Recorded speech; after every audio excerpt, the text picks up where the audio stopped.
नमस्कार साथियों, स्वागत है आप सभी का YouTube के इस ऑनलाइन प्लेटफॉर्म पर। वीडियो के आज के सेशन में हम लोग बिहार शिक्षक भर्ती 3.0 के भूगोल विषय का हम लोग अभी तक जो बिहार लोक सेवा आयोग में पूछा गया क्वेश्चन है उसको आज हम लोग कवर करेंगे। यह 69वीं बीपीएससी से लेकर के 38वीं बीपीएससी तक कराई गई परीक्षाओं के यह प्रश्न है। तो आइए आज के वीडियो में हम लोग भूगोल के इस प्रश्नों पर डिस्कस करेंगे। यह जो प्रश्न है यह बीपीएससी पूर्वावलोकन समान अध्ययन के घटना चक्र का है। तो आइए देखते हैं विश्व का भूगोल। निम्न में से कौन सा सौरमंडल का भाग नहीं है? देखिए, तो इसमें जो आपका आंसर दिया हुआ यहाँ पे डी है। तो ये जो क्षुद्र ग्रह ये तो सौरमंडल का भाग है, धूमकेतु भी है और ग्रह भी है, लेकिन जो निहारिका है यह सौरमंडल का भाग नहीं है। निहारिका क्या है? तो यह जो निहारिका है यह ग्रहों की उत्पत्ति से संबंधित एक संकल्पना है जिसे लाप्लास ने दिया था। तो लाप्लास ने निहारिका परिकल्पना दिया था।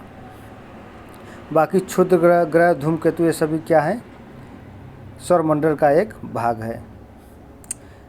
सौरमंडल का निर्माण लगभग 4.6 बिलियन वर्ष पूर्व हुआ था। सौरमंडल में सूर्य और ऐसे खगोलीय पिंड सम्मिलित होते हैं जो गुरुत्वाकर्षण बल द्वारा उससे जुड़े रहते हैं। इनमें ग्रह, बौने ग्रह, प्राकृतिक उपग्रह, क्षुद्र ग्रह, उल्काएं, धूमकेतु और खगोलीय धूल आदि शामिल हैं।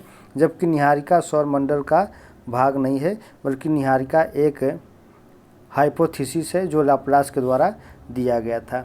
आइए अगला क्वेश्चन देखते हैं। ग्लोब पर 1 डिग्री के अंतराल पर खींची गई अक्षांश रेखाएं कितनी हैं? तो ग्लोब पर 1 डिग्री के अंतराल पर खींची गई कुल अक्षांश रेखाएं पूछा जा रहा है। तो यहाँ पर जो आपका सही आंसर है वो 179 है। तो ग्लोब पर 1 डिग्री के अक्षांश पर यहाँ से 0 डिग्री हो गया और यहाँ पे 90 डिग्री हो गया, यहाँ पे 90 हो गया, यहाँ पे 90 हो गया।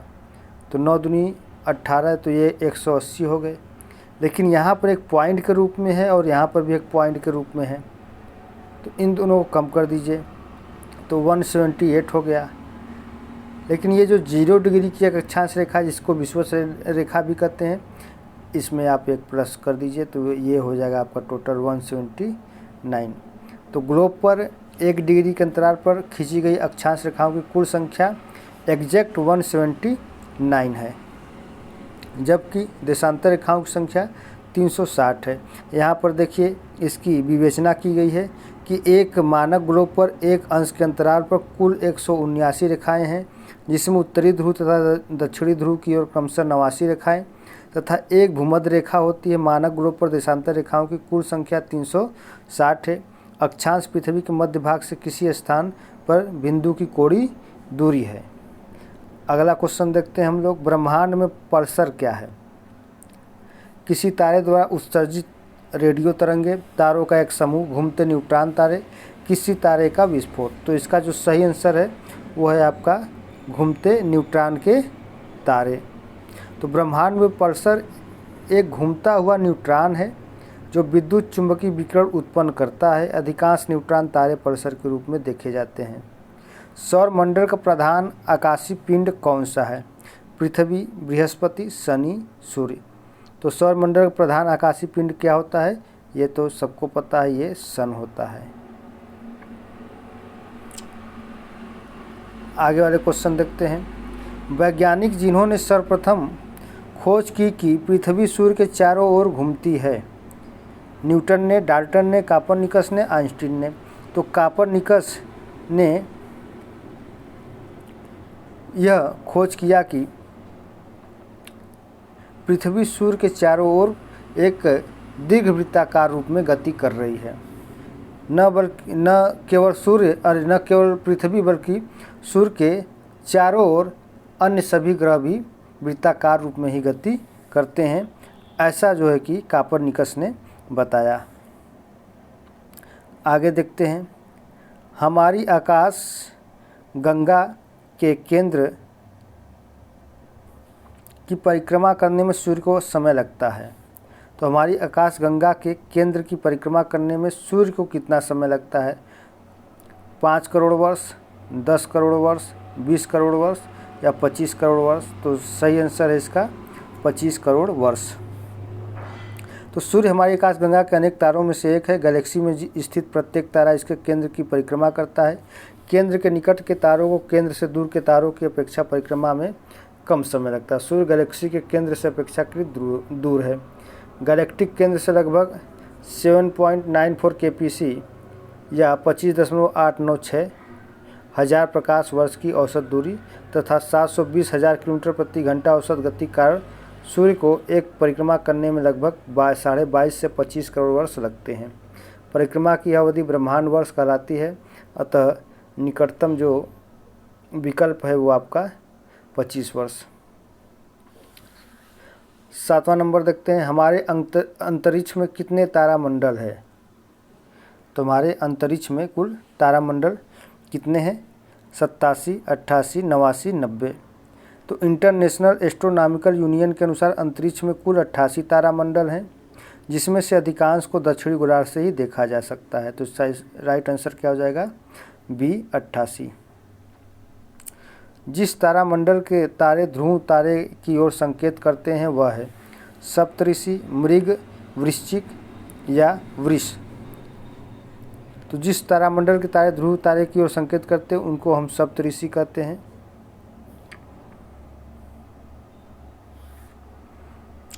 आगे 9वां क्वेश्चन है। ग्रह जिसका कोई उपग्रह नहीं है। तो बुध और शुक्र के पास कोई भी उपग्रह नहीं है, तो सही आंसर बुध हो जाएगा। सौर मंडल का सर्वाधिक गर्म ग्रह कौन सा है? तो सौर मंडल का सर्वाधिक गर्म ग्रह शुक्र है। और शुक्र क्यों इतना गर्म है? क्योंकि यहाँ पर कार्बन डाइऑक्साइड गैस की सर्वाधिक मात्रा पाई जाती है और यहाँ का तापमान लगभग 464 डिग्री सेल्सियस है। इवनिंग स्टार किसे कहते हैं? सूर्य को ही इवनिंग स्टार भी कहते हैं। इसी को भोर का तारा भी कहते हैं। देखिए यहाँ पर शुक्र ग्रह को सुबह का तारा और शाम काल का तारा कहा जाता है।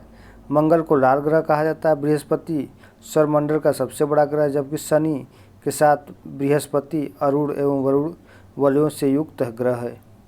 पृथ्वी तक पहुंचने के लिए सूर्य से चला प्रकाश समय लेता है कि लगभग कितना? तो ये लगभग आपका 8 मिनट का समय ले लेता है।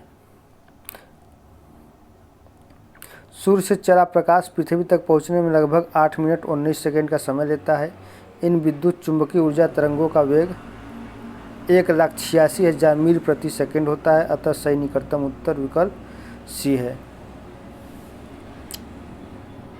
इसको आप चाहे तो ऐसे निकाल सकते हैं कि सूर्य से पृथ्वी की दूरी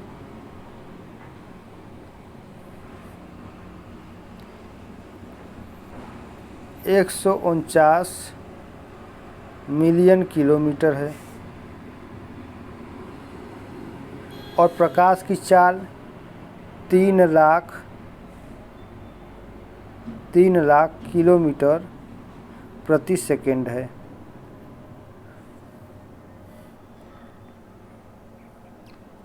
तो अब आप इसका जो है कि प्रकाश को पहुंचने में पृथ्वी तक कितना समय लगेगा कैलकुलेशन करके आप बिल्कुल सटीक निकाल सकते हैं। आइए अब 13 नंबर क्वेश्चन देखते हैं। पृथ्वी को सूर्य की परिक्रमा करने में लगते हैं लगभग कितना समय? 365 दिन, 365.25 दिन, 365.50 दिन, 365.75 दिन। तो सूर्य की परिक्रमा करने में पृथ्वी को जो समय लगता है वो 365 दिन लगता है, यानी कि 365.25 दिन का समय लगता है।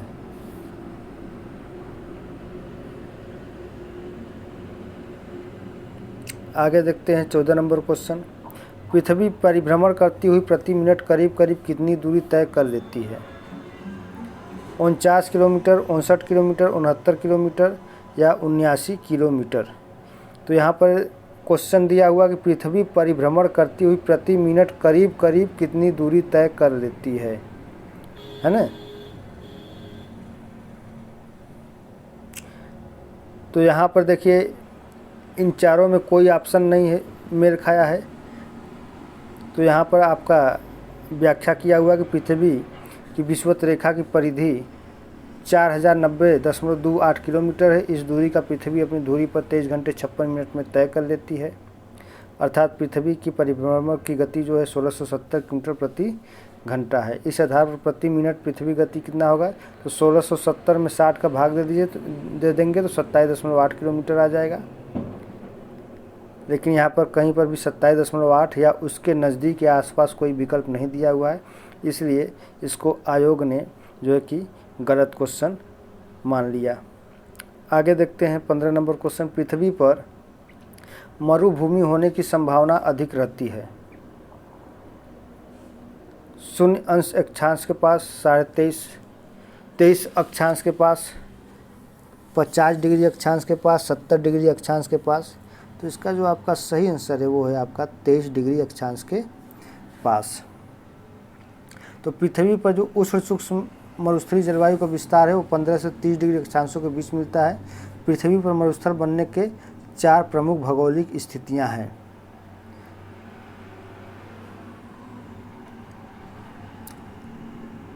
कौन कौन सी स्थितियां हैं समझ लेते हैं। 30 डिग्री अक्षांशों के आसपास उच्च वायुदाब का पाया जाना। यहाँ हवाएं ऊपर से नीचे उतरती रहती हैं, फलस्वरूप यहाँ वर्षा जो है नहीं हो पाती है और मौसम साफ बना रहता है। और इसी कारण यहाँ पे सहारा और ऑस्ट्रेलिया मरुस्थल का विकास हुआ। दूसरा है महाद्वीपों को पश्चिमी तट के मरुस्थल 20 से 30 डिग्री अक्षांशों के बीच मिलते हैं। संभवतः हवाओं का पूर्व मुखी होना इसका कारण है। महाद्वीपों के पूर्वी भाग से प्रवेश करने वाली व्यापारिक हवाएं पश्चिमी भाग तक पहुँचते पहुँचते शुष्क हो जाती है। कैलिफोर्निया, उत्तरी अमेरिका, पश्चिमी सहारा, अटाकामा, दक्षिणी अमेरिका और नामीबिया इसी प्रकार के मरुस्थल है। तीसरा कारण क्या है कि पर्वतों की वृष्टि छाया क्षेत्र में स्थित मरुस्थलों में उत्तरी अमेरिका का मरुस्थल जैसे जिसमें डेथ वैली, पेंटागोनिया मरुस्थल, अर्जेंटीना में पेरुवियन मरुस्थल इसके प्रमुख हैं। चौथा है महाद्वीपों के मध्य भाग में स्थित मरुस्थल जो आर्द्रता भरी हवाओं से दूरस्थ हैं। इनमें ग्रेट बेसिन मरुस्थल, ऑस्ट्रेलियन मरुस्थल तथा गोबी मरुस्थल जैसे जिसमें चीन और मंगोलिया हैं। 16 नंबर क्वेश्चन देखते हैं। एक प्रभावी कोरियालिस बल किस कारण होता है? सौर प्रणाली, पृथ्वी का घूर्णन, पृथ्वी का आंतरिक भाग, कोलोरेडो और खाड़ी धारा, उपयुक्त में से कोई नहीं, उपयुक्त में से एक से अधिक। तो ये देखिए 67वीं बीपीएससी प्री 2022 में क्वेश्चन पूछा गया है कि कोरियालिस बल का मुख्य कारण क्या है। तो कोरियालिस बल का जो मुख्य कारण है वो है पृथ्वी की घूर्णन गति। तो पृथ्वी घूर्णन गति के कारण कोरियालिस बल उत्पन्न होता है और कोरियालिस बल के कारण ही हवाओं में विक्षेपण होता है। तो हवाएं उत्तरी गोलार्ध में अपने दाहिने मुड़ती हैं और दक्षिणी गोलार्ध में बाएं मुड़ जाती हैं। इस बल की खोज जी कोरियालिस ने किया था। तो उन्हीं के नाम पर इस बल का नाम कोरियालिस बल रख दिया गया। आगे है 17 नंबर क्वेश्चन। सौरमंडल का सबसे बड़ा ग्रह कौन सा है? पृथ्वी, मंगल, बृहस्पति, शनि। तो सौरमंडल का सबसे बड़ा ग्रह कौन सा है? बृहस्पति है। फिर उसके बाद शनि, फिर उसके बाद अरुण, फिर वरुण, फिर पृथ्वी। तो पृथ्वी सौरमंडल में क्षेत्र आकार में ये 5वां सबसे बड़ा ग्रह है। फिर शुक्र है, मंगल है, बुध है। आइए आगे देखते हैं। निम्न में से किस ग्रह का घनत्व सबसे कम है? पृथ्वी का, मंगल का, शुक्र का, शनि का। तो इसमें जो शनि ग्रह है इसका घनत्व सबसे कम है। जैसे जैसे सूर्य से दूरी बढ़ती जाएगी घनत्व भी क्या होगा, ग्रहों का धीरे धीरे कम होता जाएगा, लेकिन उनका जो आयतन होगा वो बढ़ता चला जाता है। 19 नंबर क्वेश्चन देखते हैं। यहाँ देखिए डाटा दिया हुआ है, आप लोग इसको एक बार ज़रूर देख लें। पृथ्वी का जो घनत्व है 5514 किलोग्राम प्रति मीटर क्यूब दिया है। मंगल का 3934, शुक्र का 5243, शनि का 687।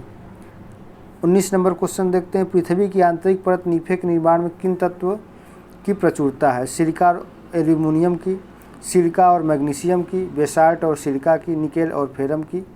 उपयुक्त में से कोई नहीं, उपयुक्त में से एक से अधिक। तो पृथ्वी की आंतरिक परत नीफे में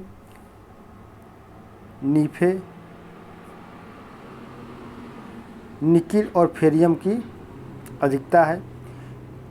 इसी का इसका नाम नीफे रखा गया है, क्योंकि इसमें निकिल और फेरम मिलते हैं। तो इसका जो राइट आंसर है वो डी हो जाएगा। शनि सूर्य के चारों ओर एक चक्कर लगाने में कितना समय लेता है? तो देखिए जैसे ये सूर्य हो गया और ये सभी ग्रह हो गए, मानते हैं बुध शुक्र पृथ्वी, बुध शुक्र पृथ्वी, मंगल, बृहस्पति, शनि, अरुण, वरुण। तो जो ग्रह सूर्य से जितनी दूरी पर होंगे उनका जो परिक्रमण काल होगा वो उतना ही जो है कि अधिक दिनों का होगा।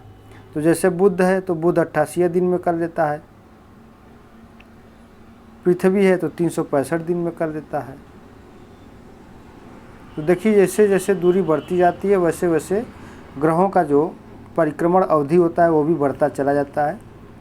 तो इनमें से ऑप्शन दिया हुआ है 18.5 वर्ष में, 36 वर्ष में, 29.5 वर्ष में या 84 वर्ष में। तो शनि सूर्य के चारों ओर एक चक्कर लगाने में ये 29.5 वर्ष का समय लेता है, एक चक्कर लगाने में। यानी कि यहाँ पर आप शनि ग्रह पे चले जाएंगे तो यहाँ पर जो एक वर्ष होगा, जैसे हमारे यहाँ एक वर्ष 365 दिन का होता है, तो यहाँ पर एक वर्ष लगभग 29.5 वर्ष का होगा। आगे देखते हैं। यूरेनस सूर्य के चारों ओर एक परिक्रमा में कितना समय लेता है? यूरेनस जिसको कि हम अरुण कहते हैं, यूरेनस यानी कि अरुण, तो शनि, अरुण, वरुण। तो शनि 29.5 वर्ष, तो यूरेनस का और बढ़ जाएगा।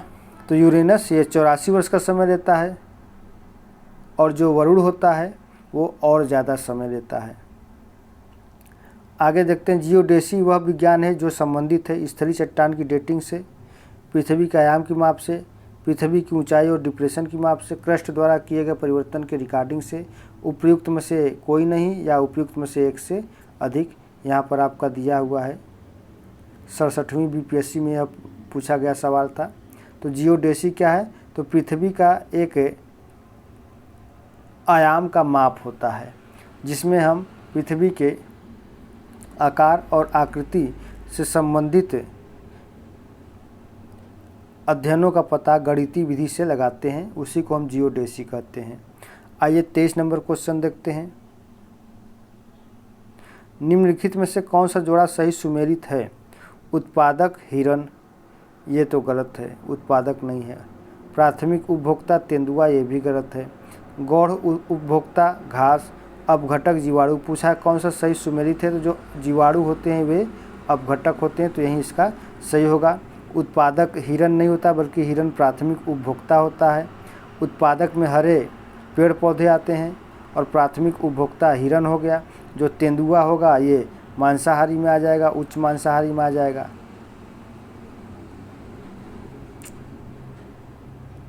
निम्नलिखित में से 24 नंबर क्वेश्चन है कि निम्न में से किस महाद्वीप का भूभाग सबसे कम है? यूरोप का, अफ्रीका का, ऑस्ट्रेलिया का, दक्षिण अमेरिका का। तो इन चारों में सबसे छोटा जो है वो ऑस्ट्रेलिया है, और सबसे बड़ा इन चारों में अफ्रीका है, फिर दक्षिणी अमेरिका है, फिर एशिया है। वैसे यूरोप है, ये यूरोप दिया हुआ है। वैसे देखा जाए तो सबसे बड़ा जो महाद्वीप है वो आपका एशिया, फिर अफ्रीका, फिर दक्षिण अमेरिका, फिर उत्तरी अमेरिका, फिर उसके बाद आपका आ जाएगा अंटार्कटिका, फिर यूरोप, फिर ऑस्ट्रेलिया। तो अंटार्कटिका जो महाद्वीप है ये 5वें नंबर पर है क्षेत्रफल के आधार पर, और क्षेत्रफल में सबसे बड़ा महाद्वीप एशिया है, फिर दूसरे क्रम पर अफ्रीका है, तीसरे क्रम पर दक्षिण अमेरिका, चौथे क्रम पर उत्तरी अमेरिका, फिर अंटार्कटिक महाद्वीप है, फिर उसके बाद यूरोप है, फिर ऑस्ट्रेलिया है। तो ऑस्ट्रेलिया सबसे छोटा महाद्वीप है, इसको हम ओशिनिया के नाम से भी जानते हैं ऑस्ट्रेलिया को। आगे है 25 नंबर क्वेश्चन, देखते हैं। निम्न में से कौन उष्णकटिबंधीय घास का मैदान है? Taiga, pampas, savanna, prairies. तो देखिए यहाँ पर जो ये सवाना है यही उष्णकटिबंधीय घास के मैदान है, बाकी टैगा शीतोष्ण है, पंपास शीतोष्ण है, प्रेरी भी शीतोष्ण है। तो ये जो प्रेरी घास का मैदान मिलता है ये उत्तरी अमेरिका में मिलता है, और जो ये पंपास है यह दक्षिण अमेरिका में पाए जाने वाले शीतकटिबंधीय घास के मैदान है। और जो टैगा है ये टैगा आपका एक ध्रुवी वनस्पति है या वन है, उसको हम टैगा वन के नाम से भी जानते हैं। इसी को बोरियल वन भी कहते हैं। और ये जो टैगा वन है इसे उत्तरी ध्रुव पर ही पाया जाता है, और इसी के आधार पर एक जलवायु का नामकरण किया गया जिसको हम टैगा तुल्य जलवायु के नाम से भी जानते हैं। ये सवाना, ये देखा जाए तो जो सवाना है यह एक घास का मैदान है जो उष्ण कटिबंधीय घास का मैदान है, और यह सवाना आपका दक्षिणी, हाँ ये जो सवाना है आपका ये अफ्रीकी महाद्वीप में पाया जाता है। आगे देखते हैं 26 नंबर क्वेश्चन। निम्न में से किसके मध्य की औसत दूरी एक खगोलीय इकाई है? तो पृथ्वी और सूर्य के मध्य की दूरी को हम खगोलीय इकाई के रूप में व्यक्त करते हैं। तो एक खगोलीय इकाई बराबर 1.496 × 10⁻⁸ मीटर के होता है। आगे देखते हैं अगला क्वेश्चन। भौगोलिक अपर्दन चक्र की संकल्पना इनमें से किसने प्रस्तुत की थी? तो भौगोलिक चक्र अपर्दन की संकल्पना W.M. डेविस ने प्रस्तुत किया था, और इस संकल्पना के अनुसार डेविस ने यह बताया था कि कोई भी उत्थित भूखंड वो एक समप्राय मैदान में परिवर्तित हो जाता है। आगे देखते हैं किसी स्थान का मानक समय निर्धारित करने का आधार क्या होता है? तो वहाँ का जो प्रधान मध्याह्न रेखा होता है इसी के माध्यम से हम किसी स्थान का मानक समय निर्धारित कर सकते हैं। और ये जो आपका प्रधान देशांतर रेखा को अंतर्राष्ट्रीय देशांतर रेखा या ग्रीनविच देशांतर रेखा के नाम से भी जाना गया है। यह रेखा इंग्लैंड के ग्रीनविच स्थित रॉयल ग्रीनविच ऑब्जर्वेटरी से होकर गुजरती है। 0° देशांतर पर स्थित इसी रेखा द्वारा अंतर्राष्ट्रीय मानक समय का निर्धारण किया जाता है। इसका निर्धारण कब किया गया था? 1884 में। आगे बढ़ते हैं।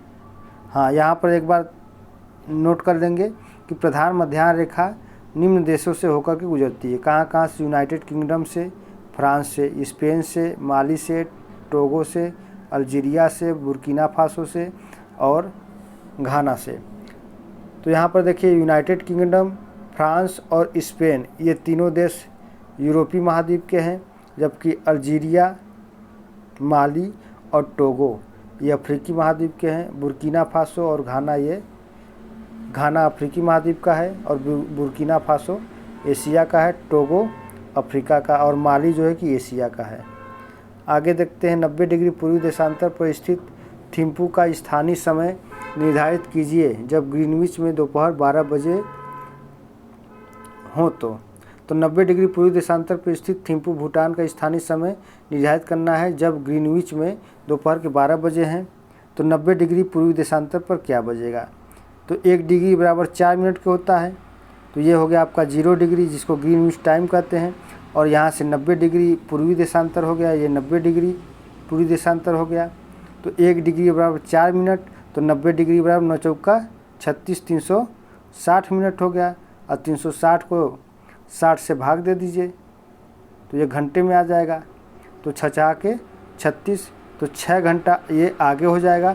यदि यहाँ पर 0 डिग्री पर क्या कह रहा है कि 12 बजे हैं, यहाँ पर 12 बज रहा है, तो 6 घंटा आगे हो गया, तो यहाँ पर शाम का 6 बज जाएगा। कहाँ पर? भूटान में शाम का 6 बजेगा। तो इसका राइट आंसर दिया है 6 PM। आगे देखते हैं 30 नंबर क्वेश्चन, किस पठार पर कर्क रेखा तथा भारतीय मानक समय रेखा एक दूसरे को काटती हैं? मालवा का पठार, बुंदेलखंड का पठार, बघेलखंड का पठार, उपयुक्त में से कोई नहीं। तो कर्क रेखा, किस पठार पर कर्क रेखा तथा भारतीय मानक समय रेखा एक दूसरे को काटती हैं? तो ये बघेलखंड के पठार पर ये दोनों एक दूसरे को काटती हैं, वो भी कहाँ? छत्तीसगढ़ में। और छत्तीसगढ़ में ये कहाँ काटती हैं? तो छत्तीसगढ़ के सूरजपुर में ये एक दूसरे को काटती हैं।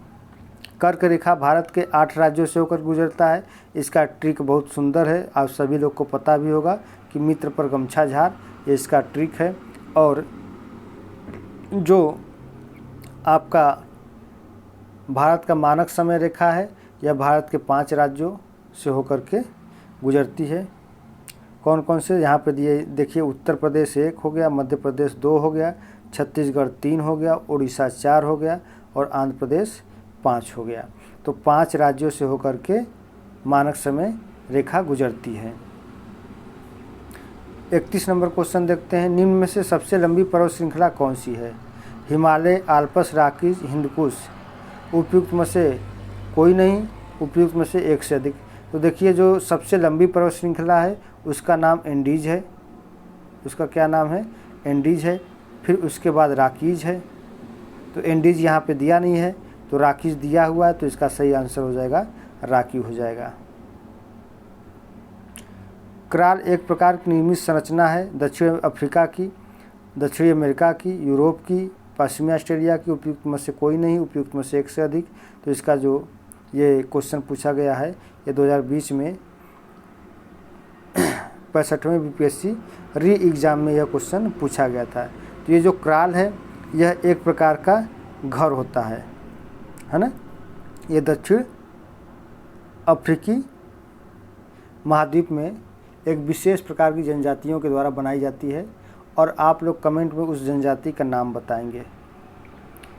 आगे देखते हैं 33 नंबर क्वेश्चन, दुनिया के कुल बड़े बांधों की संख्या का लगभग आधा हिस्सा किस देश में है? तो ये आपका दिया हुआ है भारत में, रूस में, संयुक्त राज्य अमेरिका में, कनाडा में। उपयुक्त में से कोई नहीं, उपयुक्त में से एक से अधिक। तो इसका जो सही आंसर होगा ये आपका ई वाला हो जाएगा, उपयुक्त में से एक से अधिक। यहाँ पे देखिए व्याख्या दिया हुआ है कि दुनिया के कुल बड़े बांध 15 मीटर या अधिक ऊंचाई, 3 मिलियन घन मीटर से अधिक भंडारण क्षमता की संख्या का लगभग आधा चीन में है।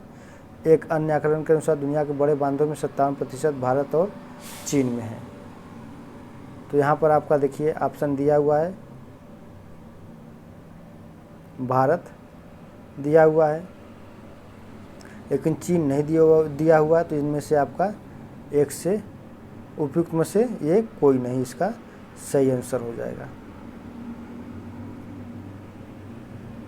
विश्व का सबसे बड़ा शुष्क रेगिस्तान कौन सा है? तो शुष्क पूछ रहा है, तो जो शुष्क रेगिस्तान है वो आपका आटाकामा का मरुस्थल है, जो चिली में है। यह दुनिया का सबसे शुष्कतम रेगिस्तान या मरुस्थल कहलाता है। तुम्मालपल्ले खदान, जिसे दुनिया का सबसे बड़ा यूरेनियम का भंडार माना जाता है, कहाँ पे अवस्थित है? तुम्मालपल्ले। तो ये जो तुम्मालपल्ले है, यह आपका भारत के आंध्र प्रदेश राज्य में स्थित है, यूरेनियम का खदान। तो तुम्मालपल्ले खदान आंध्र प्रदेश राज्य के YSR जिले, इसका पूर्व में नाम कडप्पा जिला था, यह कडप्पा जिले में अवस्थित है। वर्ष 2011 में भारत के परमाणु ऊर्जा आयोग ने यहाँ यूरेनियम के विशाल भंडार होने की पुष्टि की थी। तो तुम्मालपल्ले कहाँ है? तो तुम्मालपल्ले खदान ये आंध्र प्रदेश में है, और ये किसके लिए जाना जाता है? तो यूरेनियम के भंडार के लिए जाना जाता है। अगला क्वेश्चन है कि अंतर्राष्ट्रीय दिनांक रेखा खींची जाती है, अफ्रीका से होकर, एशिया से होकर, प्रशांत महासागर से होकर या अटलांटिक महासागर से होकर। तो जो ये आपका अंतर्राष्ट्रीय दिनांक रेखा है, ये अंतर्राष्ट्रीय दिनांक रेखा को प्रशांत महासागर से होकर के खींचा गया है। अंतर्राष्ट्रीय तिथि रेखा पृथ्वी पर ऐसी काल्पनिक रेखा होती है जो दो क्रमागत कैलेंडर दिनों को अलग करती है। यह ग्रीनविच इंग्लैंड से 180 विपरीत दिशा में प्रशांत महासागर से होकर गुजरती है। उल्लेखनीय है कि जहाँ कोई स्थल भाग पड़ता है उसे वहाँ पर मोड़ दिया गया है। इस अंतर्राष्ट्रीय तिथि रेखा का निर्धारण भी सन 1884 ईस्वी में ही किया गया था। निम्न में से कौन महाद्वीप क्षेत्रफल के अनुसार सबसे बड़ा है? अफ्रीका, दक्षिण अमेरिका, उत्तरी अमेरिका, यूरोप। तो ये अफ्रीका आपका सबसे बड़ा है। यहाँ पे देखिए दिया हुआ है क्षेत्रफल। अफ्रीका का क्षेत्रफल इतना, उत्तरी अमेरिका का, दक्षिणी अमेरिका का, अंटार्कटिका का, यूरोप का, ऑस्ट्रेलिया का और सबसे बड़ा एशिया है। 38 नंबर क्वेश्चन देखते हैं। निम्न में से किस महाद्वीप में सबसे अधिक देश है? यूरोप में, एशिया में, अफ्रीका में, उत्तरी अमेरिका में। उपयुक्त में से कोई नहीं, उपयुक्त में से एक से अधिक। तो इन चारों में सर्वाधिक देश किस महाद्वीप में है? तो अफ्रीका में देखिए यहाँ पर सर्वाधिक देश हैं। अफ्रीका में कितने हैं? 54 देश हैं। यूरोप में फिर हैं 49 है। फिर एशिया में 48 है। उत्तरी अमेरिका में 23 है। दक्षिण अमेरिका में 12 है। ओशिनिया में 14 है। तो सबसे अधिक देश किस महाद्वीप में है? अफ्रीका में है। फिर किस देश में है? यूरोप में है। फिर एशिया में है। तो देशों के आधार पर सबसे बड़ा महाद्वीप अफ्रीका, फिर यूरोप, फिर एशिया, फिर उत्तरी अमेरिका, फिर दक्षिण अमेरिका, फिर ओशिनिया। आगे देखते हैं 39 नंबर क्वेश्चन। रेगिस्तानी क्षेत्र में मशरूम शैल का निर्माण किसका उदाहरण है? जिसको हम छत्रक शिला के नाम से भी जानते हैं। तो यह अपघर्षण का उदाहरण है। जब हवाएं चलती हैं तो अपने साथ रेत को, बालू के कण को उड़ा के लेकर चलती हैं, और ये जब कभी हवाओं से भरी ये बालू के कण किसी चट्टान से टकराती हैं तो निरंतर उस पर ये अपघर्षण की क्रिया करती है, और उसी अपघर्षण के परिणाम स्वरूप जो चट्टानें कमज़ोर होती हैं या जो मुलायम होती हैं वो कट जाती हैं। जो कठोर चट्टानें होती हैं वो कट नहीं पाती हैं। दूर से देखने पर यह एक छत्रक शिला जैसा लगता है। तो उसी को जो है कि मशरूम रॉक्स या छत्रक शिला भी कहते हैं। इस तरह का सहारा के मरुस्थल में बहुत अधिक जो है कि स्थल रूपों का विकास हुआ है। आगे देखते हैं जापान के प्राकृतिक संसाधनों के बारे में एक सटीक कथन कौन सा है? कि जापान ने बड़े पैमाने पर मछली पकड़ने के लिए समुद्र का इस्तेमाल किया। ये बिल्कुल सही है। पेट्रोलियम के बड़े भंडार जापान के उत्तरी भाग में है। यहाँ पर पेट्रोलियम के भंडार है ही नहीं। जापान में बड़े उपजाऊ मैदान हैं जो अनाज उगाने के लिए उपयुक्त हैं। तो बड़े उपजाऊ मैदान नहीं है, यहाँ पर गहन कृषि की जाती है। छोटे ही कृषि क्षेत्र में अधिक से अधिक अनाजों को पैदा किया जाता है। कोयले और लौह अयस्क के बड़े भंडार पर्वतीय क्षेत्र में स्थित है। तो जी नहीं, जापान एक ऐसा देश है जहाँ पर किसी प्रकार का कोई खनिज भंडार नहीं है। यह दूसरे देशों से आयात करता है, लेकिन अपने टेक्नोलॉजी और श्रम के बलबूते यह अधिक से अधिक जो है कि उत्पादन करता है, और उसी उत्पादन के परिणाम स्वरूप यह आज एशिया में विकसित देशों की श्रेणी में आता है। अगला क्वेश्चन है, निम्न में से किस सागर में दुनिया में सबसे अधिक लवणता है? तो भूमध्य सागर, काला सागर, मृत सागर, लाल सागर। तो इन चारों में देखिए मृत सागर की लवणता सर्वाधिक है, लेकिन सर्वाधिक जो लवणता है वो आपका तुर्की के लेकवान झील में 330 है, और यहाँ पर मृत सागर में जो लवणता है वो 238 से 240 तक है। आगे देखते हैं सर्वाधिक उत्तरी दक्षिणी लंबाई वाली सीमा वाला देश कौन सा है? तो उत्तर से लेकर के दक्षिण की बात कर रहा है। तो उत्तर से लेकर के दक्षिण की बात में जो आपका चिली है, यह चिली है। तो यह चिली सर्वाधिक उत्तर से दक्षिण तक विस्तृत है। तो सर्वाधिक उत्तर दक्षिण अक्षांशीय लंबाई वाला सीमा देश पूछ रहा है। तो इनमें कौन सा हो जाएगा? आपका ऑप्शन यहाँ पे दिया हुआ है चिली है। तो सही आंसर हो जाएगा आपका चिली हो जाएगा। अगला क्वेश्चन है, निम्न में से किस देश में सर्वाधिक द्वीप हैं? फिलीपींस में, इंडोनेशिया में, मालदीव में, क्यूबा में। उपयुक्त में से कोई नहीं या उपयुक्त में से एक से अधिक। ये क्वेश्चन पूछा गया था 65वीं बीपीएससी प्री एग्ज़ाम 2019 में। तो निम्न में से किस देश में सर्वाधिक द्वीप हैं? तो ये जो इंडोनेशिया है, इंडोनेशिया में सर्वाधिक द्वीप हैं। कितने द्वीप हैं इंडोनेशिया में? 17,508 है। फिलीपींस में 7,641 है। मालदीव में 1192 है। क्यूबा में 4,195। तो इंडोनेशिया में सर्वाधिक जो है कि द्वीप हैं। और इन 17,508 द्वीपों में केवल 6,000 द्वीप पर ही मानवों का बसाव पाया जाता है। निम्न में से कौन सा द्वीप क्षेत्रफल में सबसे बड़ा है? बोर्नियो है, ग्रेट ब्रिटेन है, मेडागास्कर है, सुमात्रा। तो इन चारों में जो आपका बोर्नियो है वो सबसे बड़ा द्वीप है। जबकि विश्व का सबसे बड़ा द्वीप कौन सा है? तो वो ग्रीनलैंड है आपका। अगला क्वेश्चन 45 नंबर का, सामान्यतः विश्व का सबसे सर्द मानव निवास क्षेत्र ओयमयाकोन किस देश में है? तो ये आपका रूस में ही है ना। तो विश्व का सबसे सर्द मानव निवास क्षेत्र ओयमयाकोन रूस में है। यह रूस के शाखा याकुतिया गणराज्य में इंडिगिरिका नदी के तट पर अवस्थित एक ग्रामीण बस्ती है। निम्नलिखित में से कौन सा देश भौगोलिक क्षेत्र की दृष्टि से सीमा रहित सबसे बड़ा देश है? तो सबसे बड़ा देश पूछा रहा है भौगोलिक क्षेत्र की दृष्टि से सीमा रहित सबसे बड़ा देश। न्यूजीलैंड है, फिलीपींस है, जापान है, क्यूबा है। उपयुक्त में से कोई नहीं, उपयुक्त में से एक से अधिक। तो इसका ये जो जापान है, इस जापान देश का भौगोलिक क्षेत्र की दृष्टि से सीमा रहित यह सबसे बड़ा देश है। तो जापान जिसका क्षेत्रफल 3,77,915 वर्ग किलोमीटर है। फिलीपींस का यहाँ पे दिया हुआ है आपका 3 लाख वर्ग किलोमीटर। न्यूजीलैंड का 2,68,838 वर्ग किलोमीटर। क्यूबा का 1,10,860 वर्ग किलोमीटर। इसलिए यहाँ पे जापान बिल्कुल सही हो जाएगा। आगे देखते हैं 27 नंबर क्वेश्चन, भौगोलिक क्षेत्र की दृष्टि से जापान का सबसे बड़ा द्वीप कौन सा है? तो जापान के मुख्यतः 4 द्वीप ऐसे चलिए, होक्काइडो, होन्शु, शिकोकू और क्यूशू। तो सबसे बड़ा आपका ये होन्शु है, सबसे बड़ा होन्शु। ये कौन सा है? होक्काइडो है। देखिए क्रम भी पूछ लेता है परीक्षाओं में, होक्काइडो, होन्शु, शिकोकू और क्यूशू।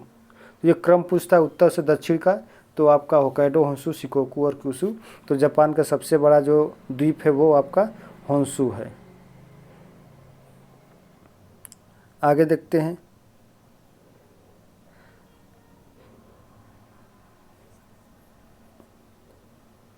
48 नंबर क्वेश्चन, ग्रीनलैंड निम्न देशों में से किस देश का भाग है? तो ग्रीनलैंड ये किसका भाग है?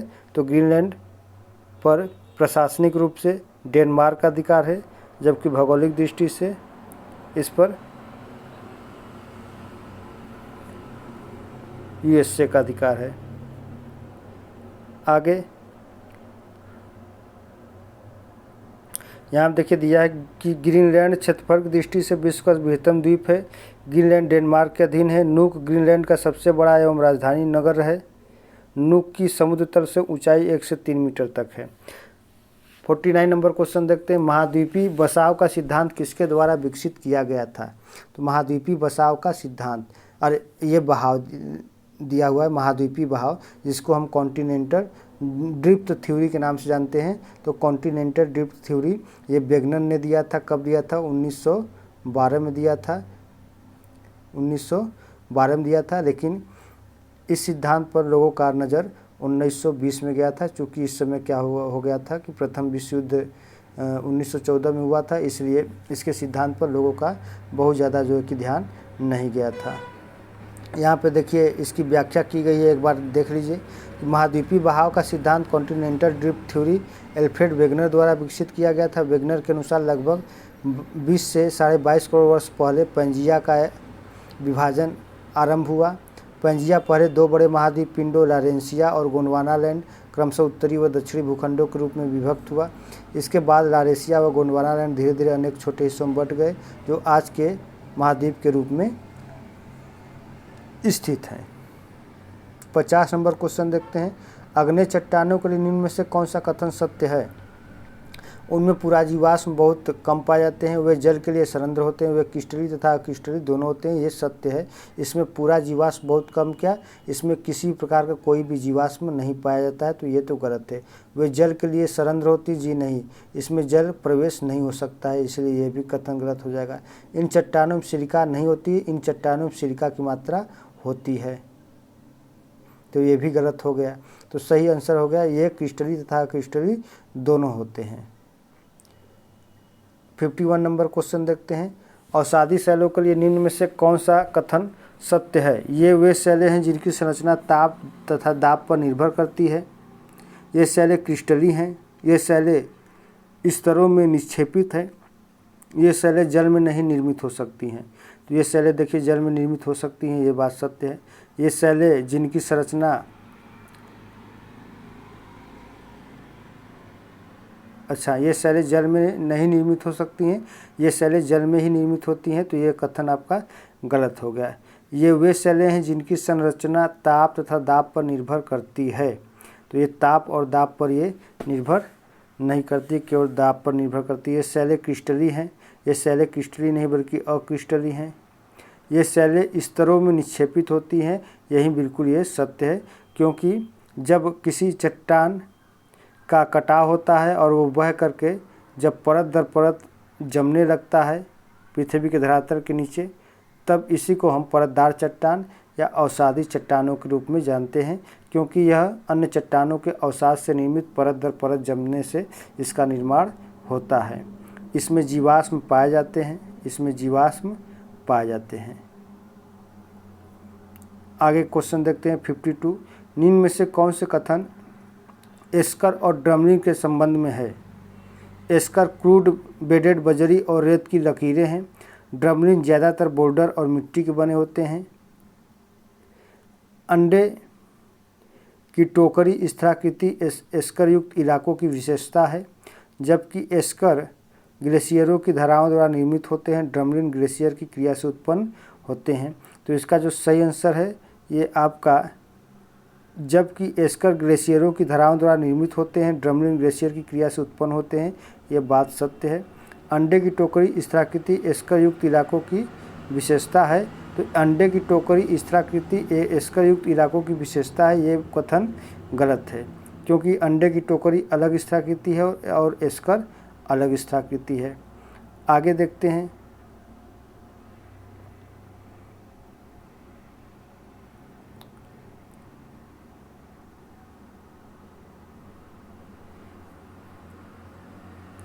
एस्कर क्रूड बेडेड बजरी और रेत की लकीरें हैं, ये सही है।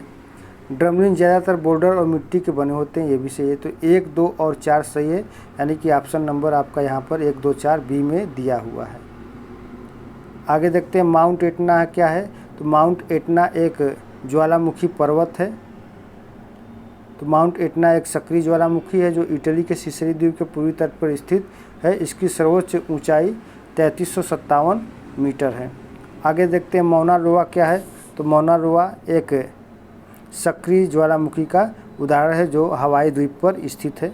तो संयुक्त राज्य अमेरिका के हवाई द्वीप में यह मौना लोआ एक सक्रिय ज्वालामुखी का उदाहरण है। वर्ष 2024 के हिंद महासागरीय भूकंप तथा उससे परिणामित सुनामी के संबंध में कौन कौन सा कथन सही नहीं है? यहाँ पूछ रहा है कौन कौन सा कथन सही नहीं है। तो सुंडा खाई में भारतीय प्लेट के बर्मी प्लेट से अधःगमन वाले क्षेत्र में लगभग 1200 किलोमीटर भ्रंश रेखा का 15 मीटर तक खिसकाव होने का इस भूकंप की उत्पत्ति हुई, ये बात सत्य है, ये वाला सत्य है। आगे देखते हैं। परिणामी सुनामी ने इंडोनेशिया के तट से अफ्रीका के पूर्वी तट तक अधिकेंद्र से लगभग 8500 किलोमीटर की दूरी तक तटों पर घोर विध्वंस किया, ये भी सही है। वर्तमान अनुमानों के अनुसार भूकंप जनित सुनामी ने समुद्र में डूब गई अनगिनत लाशों के अतिरिक्त 50 लाख से अधिक लोगों की मौत के घाट उतार दिया। तो ये देखिए 50 लाख से अधिक नहीं बल्कि कम हुआ, तो यही कथन गलत है। बांग्लादेश में बहुत कम लोग हताश हुए क्योंकि भूकंप प्रभावित भ्रंश रेखा की दिक् स्थिति लगभग उत्तर दक्षिण होने से सुनामी लहरों की प्रबलतम शक्ति पूर्व पश्चिम दिशा में थी। तो ये बिल्कुल बात सत्य है।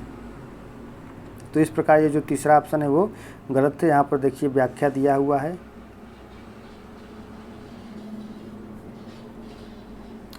आगे क्वेश्चन देखते हैं 55 नंबर। वर्ष 2004 के हिंद महासागरीय भूकंप तथा उससे परिणामित सुनामी के संबंध में निम्न में से कौन सा कथन सही नहीं है? अच्छा, ये तो हो गया। अगला क्वेश्चन देखते हैं हम लोग 56 नंबर का। विश्व की सबसे ऊंची चोटियां किस प्रकार के पर्वतों में पाई जाती है? तो देखिए जो नवीन वलित पर्वत होंगे। तो सही आंसर इसका हो जाएगा बी, नवीन मोरदार पर्वतों में विश्व की सबसे ऊंची चोटियां पाई जाती हैं, जैसे माउंट एवरेस्ट, कंचनजंगा, K2, ये सभी विश्व की सबसे नवीनतम मोरदार पर्वतों में ऊंची चोटियां पाई जा रही हैं। आगे देखते हैं 57 नंबर क्वेश्चन। निम्न में से कौन सी नदियां हैं? विक्टोरिया एवं चाड, मर्रे एवं डार्लिंग। देखिए मर्रे एवं डार्लिंग नदी है। ईरी और फिर सुएज एवं पनामा ये नहर है। ईरी एवं ह्यूरन ये भी एक झील है जो कनाडा और संयुक्त राज्य अमेरिका के सीमा पर है। तो मर्रे एवं डार्लिंग यही दो नदियां हैं जो ऑस्ट्रेलिया में है। अगला है क्वेश्चन, हैदराबाद शहर निम्न में से किस में स्थित है? तो हैदराबाद शहर निम्न देशों में से किस में स्थित है? तो देखिए जो हैदराबाद है एक भारत में है और एक जो हैदराबाद है ये आपका पाकिस्तान में भी है ना। तो पाकिस्तान के सिंध प्रांत का यह दूसरा सबसे बड़ा शहर भी है हैदराबाद। तो इस आधार पर उपयुक्त में से एक से अधिक बिल्कुल सही आंसर हो जाएगा ई वाला। 61 नंबर क्वेश्चन देखते हैं। निम्न देशों में से किसमें कोयले का सबसे बड़ा संचित भंडार है? संयुक्त राज्य अमेरिका में, चीन में, दक्षिण अफ्रीका में, भारत में। उपयुक्त में से कोई नहीं, उपयुक्त में से एक से अधिक। तो निम्न में से किसमें कोयले का सबसे बड़ा संचित भंडार है? तो इन ऑप्शनों में जो संयुक्त राज्य अमेरिका है इनमें कोयले का भंडार सर्वाधिक है। तो इसका सही आंसर क्या हो जाएगा? संयुक्त राज्य अमेरिका। तो कोयले का सबसे बड़ा संचित भंडार देखिए संयुक्त राज्य अमेरिका के पास है। इसके बाद क्रमशः रूस, ऑस्ट्रेलिया, चीन और भारत के पास कोयले का सर्वाधिक संचित भंडार है। ज्ञातव्य है कि विश्व स्तर पर कोयले के संचित भंडार में भारत का स्थान 5वां है। कोयले के शीर्ष उत्पादक देशों में देखिए चीन है, भारत है, इंडोनेशिया है, फिर संयुक्त राज्य अमेरिका है। आगे बढ़ते हैं 62 नंबर का प्रश्न देखते हैं। निम्न देशों में कौन 2020 में गेहूं का सबसे बड़ा उत्पादक था? भारत, रूस, संयुक्त राज्य अमेरिका, चीन। उपयुक्त में से कोई नहीं, उपयुक्त में से एक से अधिक। तो देखिए धान, गेहूं इन सब में चीन सबसे आगे है। तो सही आंसर चीन हो जाएगा। फिर उसके बाद भारत का नंबर है।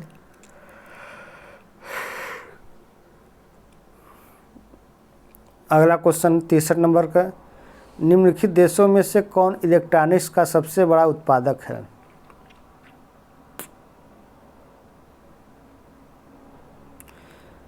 तीसरा नंबर क्वेश्चन है। निम्नलिखित देशों में से कौन इलेक्ट्रॉनिक्स का सबसे बड़ा उत्पादक है? जापान, दक्षिण कोरिया, चीन, जर्मनी। तो इलेक्ट्रॉनिक्स का सबसे बड़ा उत्पादक पूछा जा रहा है। तो यहाँ पर जो सही आंसर है ये आपका चीन है। आगे देखिए अब ये सब जो क्वेश्चन पूछा गया है तो इन सब क्वेश्चनों पर आप लोग एक आर्थिकी की एक किताब आती है घटना चक्र में, तो इसको आप लोग ले लीजिएगा। तो इसमें हर 6 महीने का जो है कि डाटा उपलब्ध रहता है कि कौन कौन सा खनिज विश्व में, भारत में और भारत के किस किस राज्य में कौन कौन से खनिज उत्पादित किए जा रहे हैं, किसका भंडार सर्वाधिक है, इनका यह डाटा इसमें दिया रहता है जो करेंट के रूप में रहता है। तो इसलिए इस पर बहुत विशेष ध्यान देने की ज़रूरत नहीं है क्योंकि यह बदलता रहता है। अगला है विश्व की सर्वाधिक लंबी पर्वत श्रृंखला है। तो यहाँ पर विश्व की सर्वाधिक लंबी पर्वत श्रृंखला कौन सी है? तो ये आपका एंडीज है। यहाँ पे देखिए दिया है एंडीज दक्षिण अमेरिका की प्रमुख व विश्व की सबसे लंबी पर्वत श्रेणी है। इसकी लंबाई लगभग 7000 से 8900 किलोमीटर है। विभिन्न प्रामाणिक स्रोतों से प्राप्त होती है। रॉकीज पर्वत उत्तरी अमेरिका की प्रमुख वलित पर्वत है। इसकी लंबाई लगभग 4800 किलोमीटर है। हिमालय पर्वत दक्षिण एशिया में भारत के उत्तरी सिरे पर स्थित है और इसकी लंबाई 2500 किलोमीटर है। आगे है कोकोस प्लेट किनके मध्य पाई जाती है? मध्य अमेरिका तथा प्रशांत प्लेट, दक्षिण अमेरिका तथा प्रशांत प्लेट, लाल सागर तथा फारस की खाड़ी, एशियाई प्लेट तथा प्रशांत प्लेट। उपयुक्त में से कोई नहीं, उपयुक्त में से एक से अधिक। तो ये जो कोकोस प्लेट है यह मध्य अमेरिका तथा प्रशांत प्लेट के मध्य में पाई जाती है। तो यहाँ पर ये मान लेते हैं कि ये आपका एक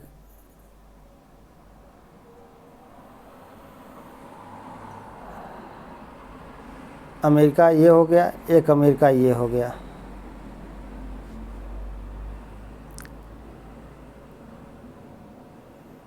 तो यहाँ पर ये आपका मध्य अमेरिका हो गया, ये मध्य अमेरिकी प्लेट हो गया और यहाँ से यहाँ तक ये सभी प्रशांत प्लेट हो गए। तो इसी के बीच में यह एक प्लेट पाया जाता है, इसी को हम कोकोस प्लेट के नाम से जानते हैं। तो यह मध्य अमेरिकी प्लेट और प्रशांत प्लेट के बीच में कोकोस प्लेट पाया जाता है। आगे बढ़ते हैं। संयुक्त राज्य अमेरिका का रस्ट बाउल निम्न में से किस प्रदेश से संबंधित है? रस्ट बाउल ग्रेट लेक्स प्रदेश से, अलाबामा प्रदेश से, कैलिफोर्निया प्रदेश से, पिट्सबर्ग प्रदेश से। उपयुक्त में से कोई नहीं, उपयुक्त में से एक से अधिक। तो ये जो आपका रस्ट बाउल है ये संयुक्त राज्य अमेरिका का उत्तरी पूर्वी क्षेत्र है ना। और यह लौह उत्पादन करने वाला आर्थिक क्षेत्र है। इसमें इलिनॉयस, इंडियाना, मिशिगन, ओहियो और पेंसिल्वेनिया का क्षेत्र शामिल किया जाता है। इसमें ग्रेट लेक्स प्रदेश, पिट्सबर्ग प्रदेश आदि शामिल है। अतः एक से अधिक विकल्प सही है। तो इसका जो सही आंसर हो जाएगा आपका उपयुक्त में से एक से अधिक। तो पिट्सबर्ग आ जाएगा, ये पिट्सबर्ग है और यहाँ पर ये आपका ग्रेट लेक्स प्रदेश है। यही संयुक्त राज्य अमेरिका का रस्ट बाउल के नाम से जाना जाता है। आगे बढ़ते हैं। नामीबिया तट के साथ बहने वाली ठंडी जलधारा का नाम क्या है? तो नामीबिया तट है। तो ये नामीबिया तट कहाँ है? ये आपका अफ्रीकी महाद्वीप का एक देश है नामीबिया और यह अटलांटिक यानी कि दक्षिणी अटलांटिक महासागर के पूर्वी तट पर स्थित है और वहाँ से एक धारा चलती है बेंगुला की धारा जो दक्षिण से उत्तर की ओर चलती है और यह एक ठंडी धारा है बेंगुला की धारा। तो नामीबिया देश में ही नामीबिया तट के सहारे एक ठंडी जलधारा चलती जिसका नाम बेंगुला की धारा है। आगे बढ़ते हैं। ब्राज़ील के पठार के पास के मैदान को क्या कहते हैं? तो ब्राज़ील के पठार के पास के मैदान को क्या कहते हैं? तो मैदान यानी कि यहाँ पे जो घास के मैदान है पंपास कहते हैं, कंपोज, बेल्ट्स और डाउन्स। तो ब्राज़ील में इसे कंपोज कहते हैं, ऑस्ट्रेलिया में इसे डाउन्स कहते हैं और दक्षिण अफ्रीका में इसे वेल्ट्स कहते हैं और पंपास इसको जो है कि अर्जेंटीना में पंपास कहते हैं।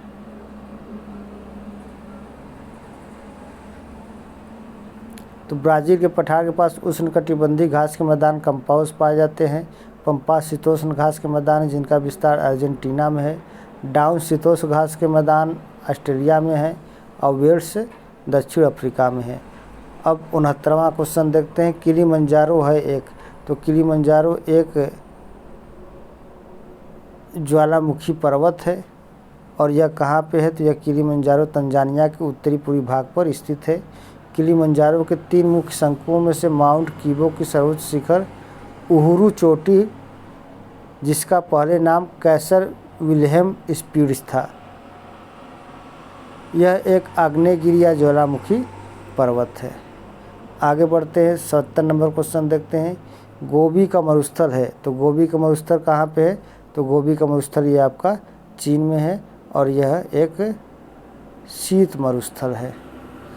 अगला 71 नंबर क्वेश्चन देखते हैं। जोहान्सबर्ग विख्यात है, तो जोहान्सबर्ग किसके लिए विख्यात है, ये आपका स्वर्ण खनन हेतु विख्यात है, जो दक्षिण अफ्रीका में जो कि जोहान्सबर्ग की एक खान है। आइए देखते हैं, निम्न में से कौन सा एक स्थिररुद्ध देश है।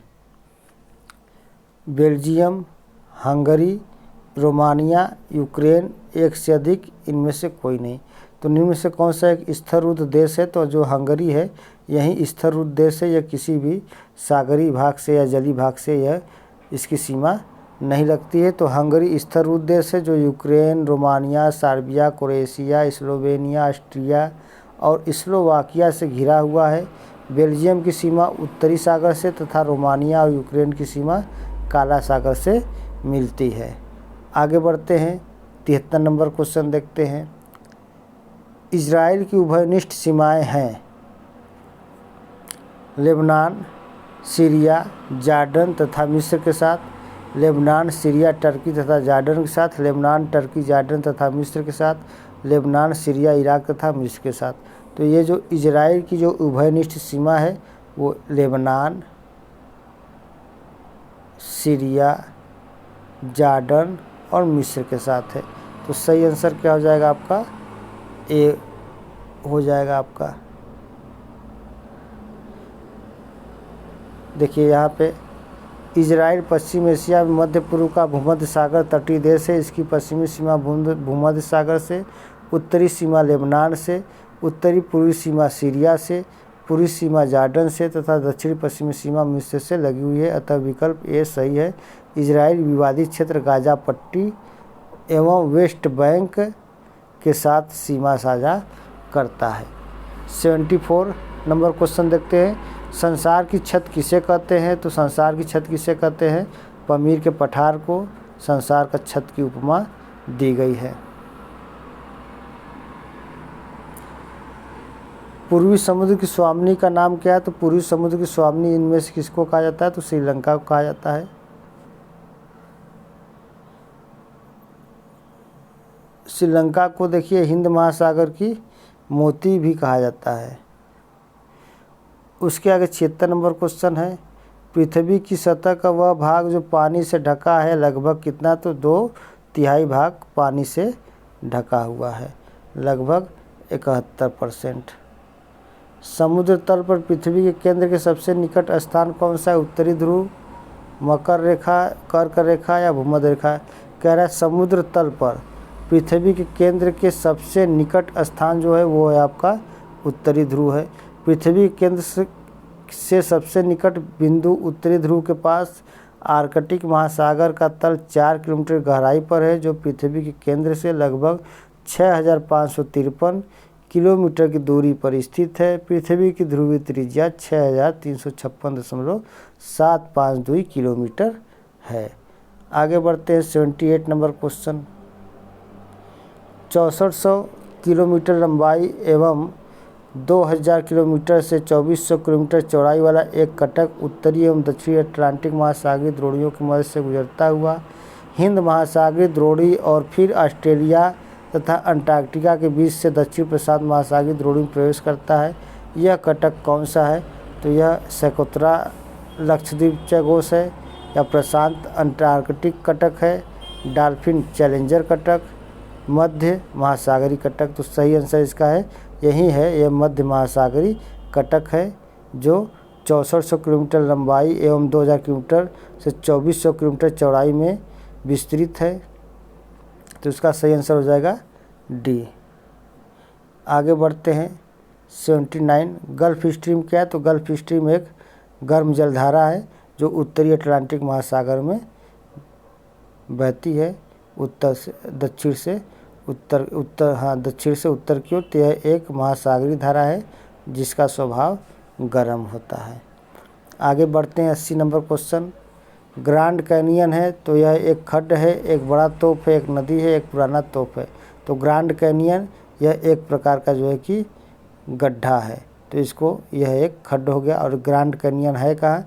तो ये ग्रैंड कैनियन संयुक्त राज्य अमेरिका के एरिजोना प्रांत में कोलोराडो नदी पर स्थित एक खड्ड भी है। अगला बढ़ते हैं 81 नंबर। विश्व का बृहत्तम डेल्टा निर्मित होता है तो यह गंगा और ब्रह्मपुत्र द्वारा विश्व का बृहत्तम डेल्टा का निर्माण होता है। और ये इस डेल्टा का जो आकार होता है वो चाँप के आकार के रूप में होता है, इसलिए इसको हम चापाकार डेल्टा के नाम से भी जानते हैं। और यह डेल्टा जहाँ बनता है वहाँ पर लवड़ी वनस्पतियों का विकास हुआ है जिसे हम मैंग्रोव कहते हैं। और मैंग्रोव वनस्पतियों को वहाँ पर सुंदरी के नाम से जाना जाता है। इसी नाम पर इस डेल्टा का नाम सुंदरबन का डेल्टा रखा गया। आगे बढ़ते हैं। फिजी द्वीप अवस्थित है अटलांटिक महासागर में, प्रशांत महासागर में, हिंद महासागर में, अरब सागर में। तो जो फिजी द्वीप है वो प्रशांत महासागर में स्थित है। तो रिपब्लिक ऑफ फिजी दक्षिण प्रशांत महासागर का एक द्वीपीय राष्ट्र है। यह वानुअतु के पूर्व, टोंगा के पश्चिम तथा तुवालू के दक्षिण में स्थित है। 83 नंबर क्वेश्चन देखते हैं। सुएज नहर जोड़ती है तो सुएज नहर किसको जोड़ती है? तो सुएज नहर भूमध्य सागर को लाल सागर से जोड़ देती है। यह सन 1869 में बनकर के तैयार हो गया था।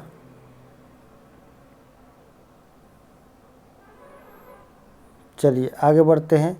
पनामा नहर जोड़ती है तो पनामा नहर किसको जोड़ेगी? तो पनामा नहर उत्तरी अमेरिका और दक्षिण अमेरिका को जोड़ती है। जी नहीं, इन दोनों को ये अलग करती है, तो ये गलत हो गया। प्रशांत महासागर और अंध महासागर को इसको जोड़ देती है। लाल सागर और भूमध्य सागर को जी नहीं। हिंद महासागर एवं प्रशांत महासागर बिल्कुल नहीं। सही आंसर हो जाएगा बी हो जाएगा आपका। प्रशांत महासागर और हिंद महासागर को पनामा नहर जोड़ती है। यहाँ पे आप पढ़ सकते हैं कि पनामा नहर मध्य अमेरिका के पनामा के स्थल डमरू मध्य को काट कर बनाई गई प्रमुख जहाजी नहर है। यह अटलांटिक महासागर को प्रशांत महासागर से जोड़ती है। इस नहर के बनाए जाने से पूर्व संयुक्त राज्य अमेरिका के पश्चिमी तट पर स्थित सैन फ्रांसिस्को व पूर्वी तट पर स्थित न्यूयॉर्क जाने के लिए दक्षिण अमेरिका महाद्वीप का चक्कर लगाकर कुल 22,500 किलोमीटर की दूरी तय करनी पड़ती थी, किंतु नहर के बन जाने से दोनों के मध्य लगभग आधी से भी कम दूरी अर्थात 9,500 किलोमीटर ही रह गई है। वर्तमान में इस नहर पर पनामा देश का अधिकार है, और जबकि सुएज नहर पर किस देश का अधिकार है? तो मिस्र का अधिकार है। आगे बढ़ते हैं। मलक्का जल संयोजक में आने जाने की सुविधाएं हैं। हिंद महासागर से चीन सागर, लाल सागर से भूमध्य सागर, तो ये नहीं है लाल सागर से भूमध्य सागर, तो आपका सुएज नहर हो जाएगा। अटलांटिक महासागर से प्रशांत महासागर पनामा हो जाएगा। भूमध्य सागर से काला सागर, तो ये नहीं है, तो सही आंसर आपका हिंद महासागर से चीन सागर तक मलक्का जल संयोजक में आने जाने की सुविधाएं उपलब्ध है। तो मलक्का जल संधि इंडोनेशिया के सुमात्रा द्वीप को मलेशिया से अलग करती है। यह हिंद महासागर एवं प्रशांत महासागर को जोड़ती है। इस जल संयोजक के माध्यम से हिंद महासागर से चीन सागर तक आने जाने की सुविधाएं उपलब्ध है। सुंडा ट्रेंच किस द्वीप के समानांतर स्थित है? तो यह जावा द्वीप के समानांतर स्थित है,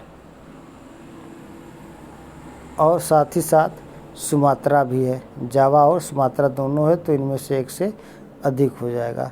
ओजोन परत बताती है अंटार्कटिका की वायुमंडलीय स्थिति। शनि ग्रह पर की गई एक आधुनिक खोज। पृथ्वी की सतह से लगभग 10 से 15 किलोमीटर नीचे की परत, पृथ्वी की सतह से 15 से 20 किलोमीटर ऊपर वायुमंडल की परत को ओजोन परत बताती है। तो ओजोन परत समताप मंडल के निचले भाग पर 15 से 35 किलोमीटर की ऊंचाई पर पाई जाने वाली एक मंडल है। यद्यपि ओजोन की उपस्थिति 10 किलोमीटर से 50 किलोमीटर तक भी बताई जाती है,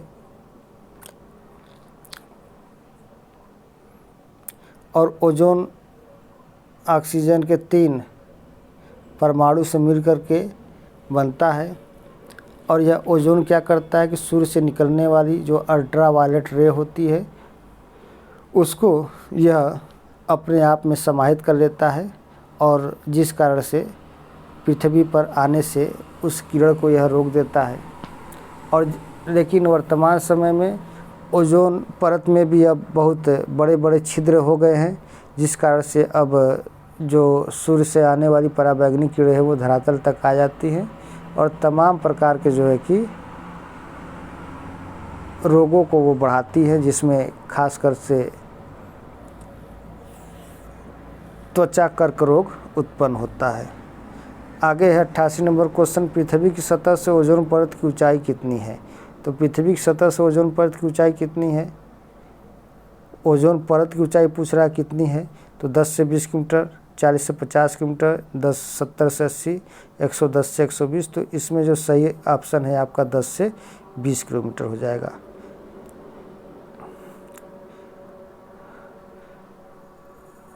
हाँ, गरजने वाली चालीसा 89 नंबर क्वेश्चन है। गरजने वाली चालीसा, कुद्ध पचासा, चीखने वाली साठा पवने पृथ्वी के किस गोलार्ध में चलती हैं? तो ये देखिए, ये दक्षिणी गोलार्ध में चलने वाली ये पछुआ हवाएं होती हैं, जो बहुत ही ज़्यादा शोर करते हुए चलती हैं। और ये शोर क्यों करती हैं? क्योंकि इनके रास्ते में किसी भी प्रकार का कोई चट्टानी अवरोध नहीं है, इसलिए ये बहुत ही ज़्यादा शोर करते हुए चलती है, जिनको दक्षिणी गोलार्ध में विभिन्न अक्षांशों पर विभिन्न नामों से जाना जाता है।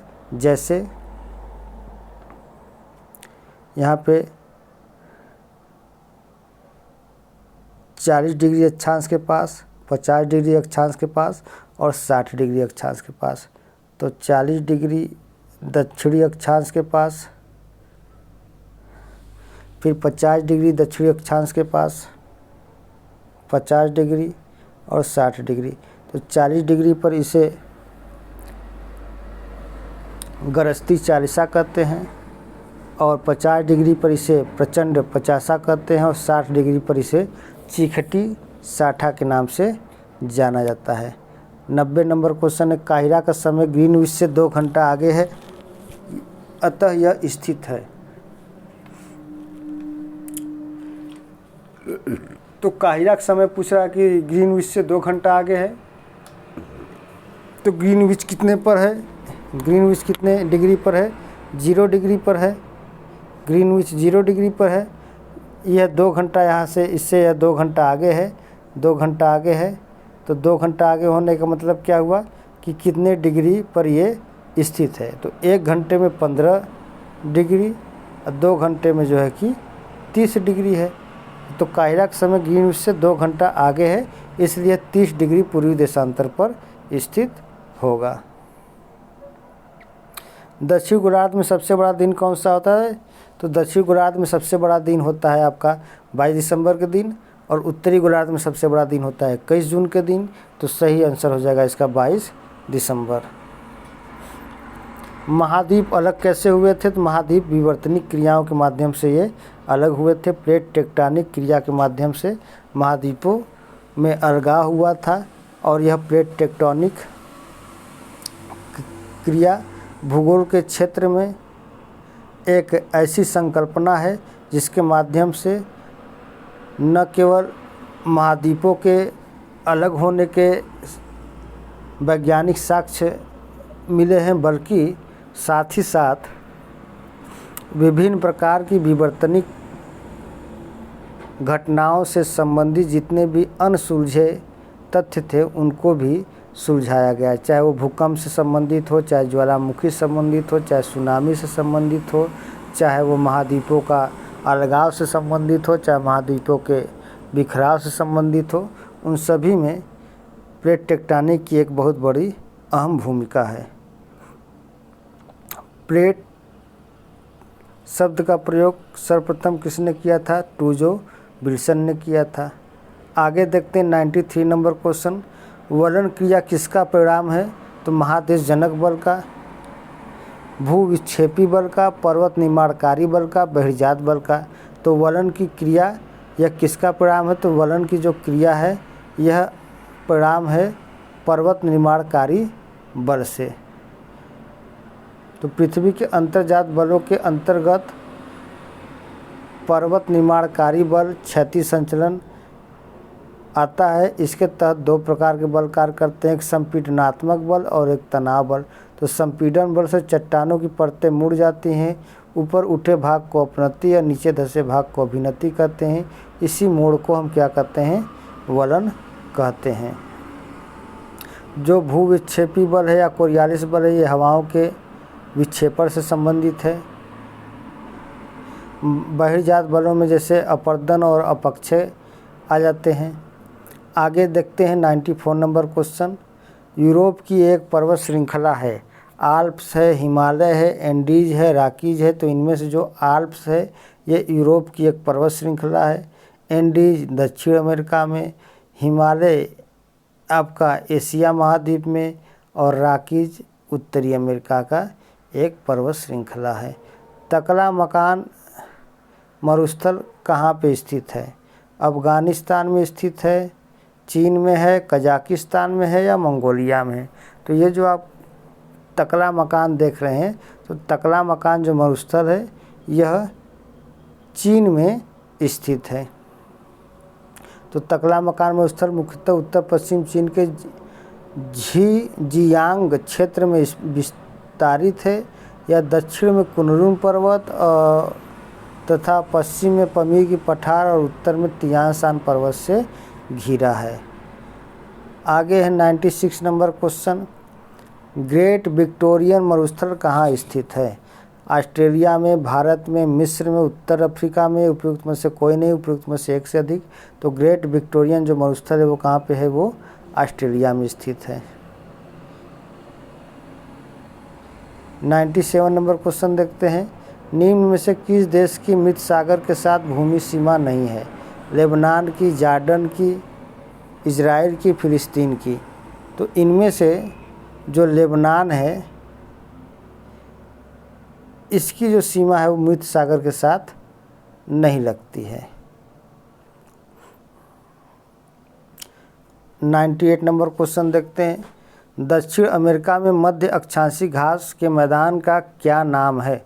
तो दक्षिण अमेरिका में मध्य अक्षांशी जो घास है उसको अर्जेंटीना में पंपास कहते हैं। यह एक शीत कटिबंध घास का मैदान है। प्रेयरी क्या है? ये उत्तरी अमेरिका के घास का मैदान है। वेल्ड क्या है? तो ये दक्षिण अफ्रीका के शीतोष्णकटिबंधीय घास का मैदान है। स्टेपीज क्या है? तो स्टेपीज आपका ये मध्य एशिया कहिए या यूरेशिया कहिए, वहाँ पर यह एक शीत कटिबंध घास का मैदान है। आइए आगे देखते हैं 99। निम्न में से कौन सा शहर किसी देश की राजधानी नहीं है? तो कैनबरा, सिडनी, रियाद, वेलिंगटन। तो कैनबरा तो है, लेकिन जो सिडनी है यह एक शहर है, किसी देश की राजधानी नहीं है। तो ऑस्ट्रेलिया का एक बंदरगाह, नगर और शहर है। 100 नंबर क्वेश्चन देखते हैं। 19 ईस्ट रिज कहाँ पर स्थित है? तो 90 ईस्ट रिज यह हिंद महासागर में स्थित एक कटक है। तो इसका सही आंसर हो जाएगा B, option number B, Hind Mahasagar. तो दोस्तों आज के वीडियो में हम लोगों ने विश्व के भूगोल से संबंधित कुल 100 प्रश्नों को कवर किया। अब इसके आगे जितने क्वेश्चन हैं लगभग मान के चलिए कि 60-70 क्वेश्चन और होंगे। देख लेते हैं हम लोग। हाँ, क्वेश्चन ये रहा आपका 69 और ये रहा आपका 171। तो अभी 71 क्वेश्चन और है, इसको भी हम लोग नेक्स्ट वीडियो में कवर कर लेंगे। तो दोस्तों आज के वीडियो में बस इतना ही। अब मैं इन्हीं के साथ 100 नंबर क्वेश्चन के साथ आज के वीडियो का मैं समापन करूंगा। अगले वीडियो में हम लोग फिर 101 से लेकर के 171 नंबर तक के क्वेश्चन को डिस्कस करेंगे। और फिर उसके बाद देखिए यहाँ पर भारत का भूगोल है, तो फिर उसके आगे भारत के भूगोल का भी 1-2 जो है कि हम लोग प्रैक्टिस सेट और पूछे गए प्रश्नों पर जो है कि डिस्कस कर लेंगे। तो आज के वीडियो में बस इतना ही। बहुत बहुत धन्यवाद। और हाँ, आप लोग सेशन को लाइक करिए और इसको शेयर करिए।